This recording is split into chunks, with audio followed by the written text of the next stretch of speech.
हमारे यहाँ पे फॉरेस्ट राइट एक्ट है। हमने कूनों में भी जो जिनको भी पुनर्स्थापित किया है, विस्थापित नहीं, हमने पुनर्स्थापित किया है। लेकिन जब पुनर्स्थापना का ये जो प्रोसेस चलता है, इसमें जो हमारी कम्युनिटीज हैं, फॉरेस्ट ड्वेलर्स हैं, ट्राइबल्स हैं, इनके लिए हमने इस बिल में क्या प्रोविजन किया? In section 35 of the Principal Act, after subsection 3, the following subsection shall be inserted, namely section 3B. हमने क्या इस बिल में प्रोविजन किया है? Till such time as the right of the affected persons are finally settled under section 19 to 26A, both inclusive except clause C of subsection 2 of section 24, the state government shall make alternative arrangement required for making available fuel, fodder and other forest produce to the persons affected in terms of their right as per the state government record. But उससे पहले हमारा ये जो कहना है कि उनके जो स्थानीय जो उनके fuel, fodder, other forest produce, उनके जो राइट्स हैं, वो तब तक पूरे माने जाएंगे जब तक कि उनका पूरी तरीके से पुनर्स्थापन ना हो जाए। ये इस बिल की संवेदनशीलता को दिखाता है। हम जानते हैं कि भारत में जो 17 बायोस्फीयर क्षेत्र करे हैं, उसमें उड़ीसा का जो हमारा सतकोशी का एरिया है, वो देश का सबसे संपन्न जैव विविधता का क्षेत्र है। और मैं ये मानता हूँ कि उड़ीसा जैसे प्रदेश में जो मैन एनिमल कॉन्फ्लिक्ट है, उसमें जो हाथियों का कॉन्फ्लिक्ट है वो सबसे ज़्यादा है। और मैं यहाँ सूचित करना चाहता हूँ कि सामान्यतः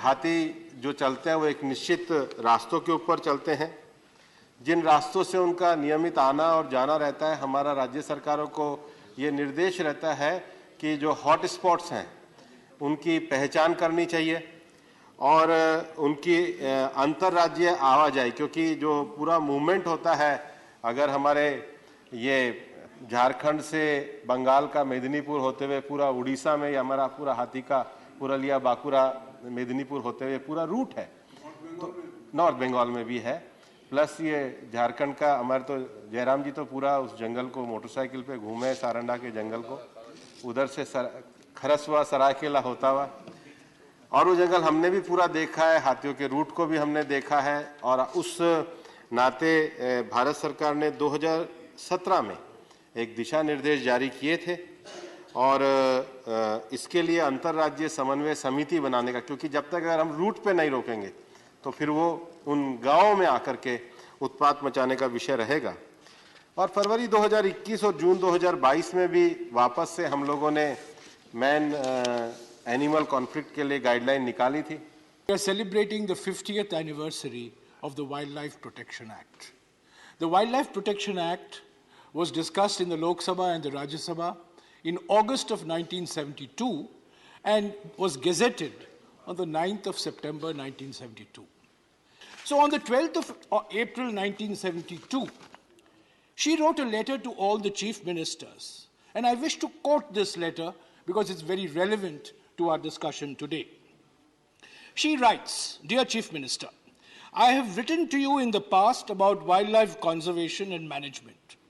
Although there is now greater consciousness about this problem than a few years ago, we have not been able to significantly arrest the continuing decline of our fauna, including many endangered species.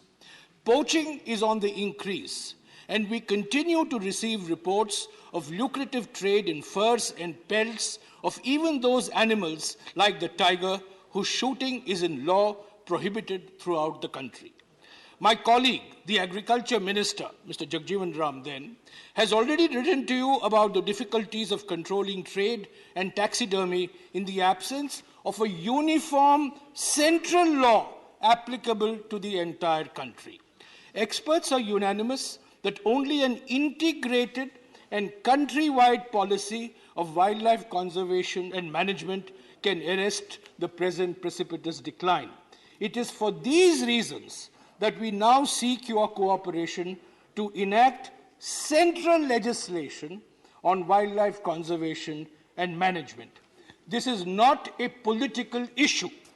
It concerns the survival of our famous natural heritage.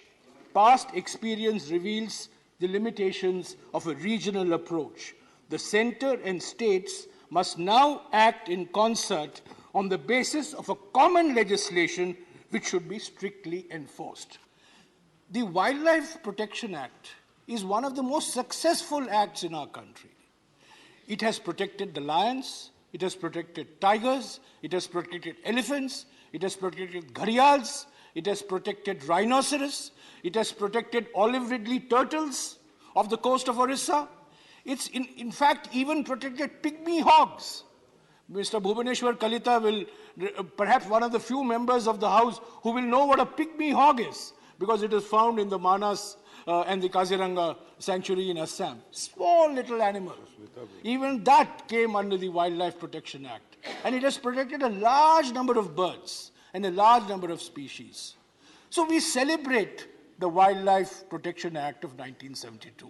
It was a courageous and visionary move on the part of a Prime Minister to bring this law at a time when it was not fashionable to talk about environment, climate change, biodiversity, and so on.